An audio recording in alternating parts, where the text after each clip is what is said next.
রাতে ঘুমানোর আগে ছোট্ট একটি সূরা পড়লে 1000 আয়াত তিলাওয়াত করার সওয়াব হয়।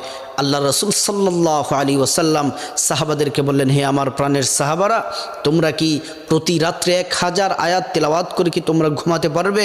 সাহাবীরা কেউ ভয়ে হাত তুললেন না। সিদ্দিক আকবর, আবু বকর সিদ্দিক, হজরত ওমর, হজরত ওসমান আলী কেউ হাত তুললেন না।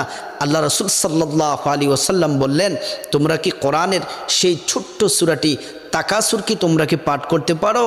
আবু বকর সিদ্দিক হাত তুললেন, ওসমান আলী, তালহা, সাদ বিন আবি ওয়াক্কাস প্রত্যেকটা সাহাবী হাত তুললেন।